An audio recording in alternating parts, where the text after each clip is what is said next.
مہاراج ساونت سنگھ جی فرماتے ہیں، جب ہمارا پریم سب کی اور سے ہٹ کر کیول گرو کے ساتھ لگ جاتا ہے تو ہم دنیا کے سب بندھنوں اور ملنتاؤں سے مکت ہو جاتے ہیں اور پرماتما سے جڑ جاتے ہیں۔ امیر خسرو نظام الدین اولیاء کا شاگرد اور کابل کے حاکم کا ملازم تھا۔ بڑا کمائی والا بھگت تھا۔ کسی بات پر اس کی حاکم سے انبن ہو گئی اور اس نے نوکری چھوڑ دی۔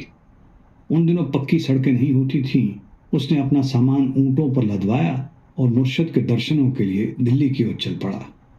ادھر ایک غریب آدمی حضرت نظام الدین اولیاء کے پاس گیا اور کہا کہ میری لڑکی کی شادی ہے، میں غریب ہوں، کچھ دو۔ اب فقیروں کے پاس کیا ہوتا ہے، ان کا لنگر ہی مشکل سے چلتا تھا، اس لیے انہوں نے کہا کہ 3 دن تک ٹھہر جا، جو بھیٹ آئے گی تو لے جانا۔ مالک کی موج۔ اس دن کچھ نہ آیا، دوسرے دن بھی کچھ نہ آیا اور تیسرے دن بھی کچھ نہ آیا۔ یہ دیکھ کر وہ غریب آدمی بولا، حضرت تب میں جاتا ہوں، میری قسمت میں ہی کچھ نہیں ہے۔ تب نظام الدین نے کہا، اچھا یہ جوتی لے جا، میرے پاس تو بس ایک یہی وستو ہے، تم اسے بیچ کر کم سے کم 1 دن کے لیے کھانے کی سب سامگری خرید سکتے ہو۔ اس نے ٹوٹے ہوئے دل سے پیر کا دھنیہ واد کیا، جوتی لے لی اور گھر کی اور چل پڑا۔ جب وہ تھکا ہوا دھول بھرے کچے راستے پر اپنے گھر کو جا رہا تھا تو اس نے دیکھا کہ سامنے قیمتی سامان سے لدے ہوئے اونٹوں کا ایک قافلہ آ رہا ہے۔ یہ امیر خسرو کا قافلہ تھا، جو کابل کے حاکم کی نوکری سے سیوا مکت ہو کر آ رہا تھا۔ اونٹ کی سواری کرتا ہوا امیر خسرو قافلے کی اگوائی کر رہا تھا۔ جب وہ اس غریب آدمی کے پاس پہنچا تو اسے محسوس ہوا کہ کہیں سے پیر کی خوشبو آ رہی ہے، پتہ نہیں کہاں سے آ رہی ہے۔ جب وہ آدمی سامنے سے آ کر اس کے پاس سے گزر گیا تو خوشبو پیچھے کی اور سے آنی شروع ہو گئی۔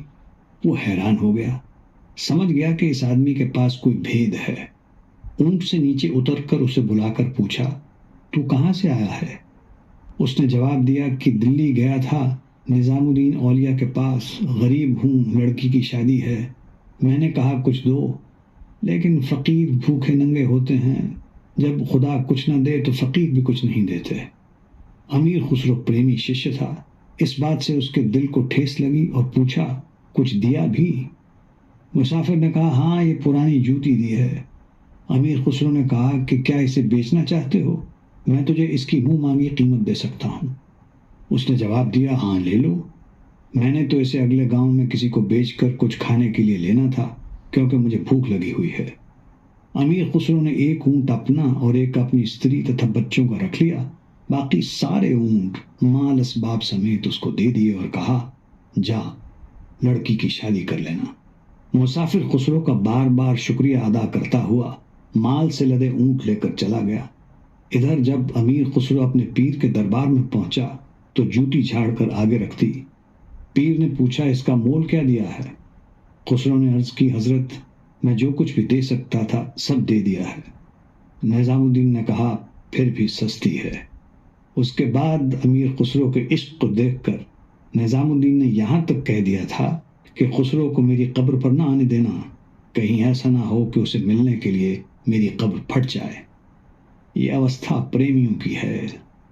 کبیر صاحب کا کتھن ہے، سیس دیے جو گر ملیں تو بھی سستا جان۔